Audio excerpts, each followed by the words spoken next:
Demak, xitoyliklar O'zbekistonga kirib kelishyapti emas, ular kirib kelib bo'lishdi. Hozir faqat ildiz tomir yoyishyapti. Mana bu Toshkent xaritasi.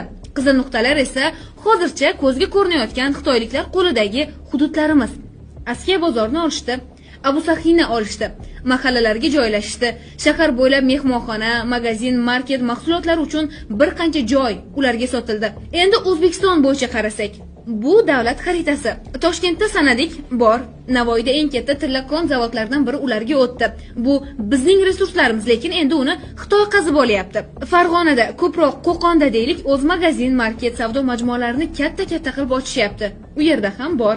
Samarqandda ham shunga o'xshash hududlar soni ortib borayotgani bor gap. Qisqa qilib aytamiz. Xitoy O'zbekistonda. Eslatib o'tsak, Xitoy avval bunday harakatlarni ko'p uyushtirgan. Qozog'istonni bosib olishga uringani esingizda bo'lsa kerak, yoki 2011-yilda Tojikiston